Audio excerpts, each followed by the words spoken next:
ஒருத்தன் வீடு கட்டணும்னு ஆசைப்பட்டான், முடியலை. அவன் கொத்தனாரை கூப்பிட்டான். இங்கே பாரு, என்கிட்ட பணம் கம்மியாக தான் இருக்குது, ஒரு வீடு ஒரு மாடி வீடு 2 கட்டணும், எவ்வளோ செலவாகும்?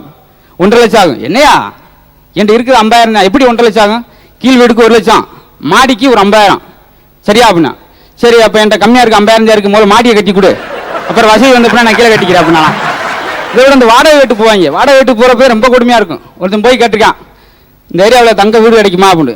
அப்படிலாம் கிடைக்காதுங்க, செங்கல் சிமெண்ட் மணல்லாம் கிடைக்கும், தங்கத்திலாம் அவ்வளோ வசதி யார் இருக்கா அப்படின்ட்டான்.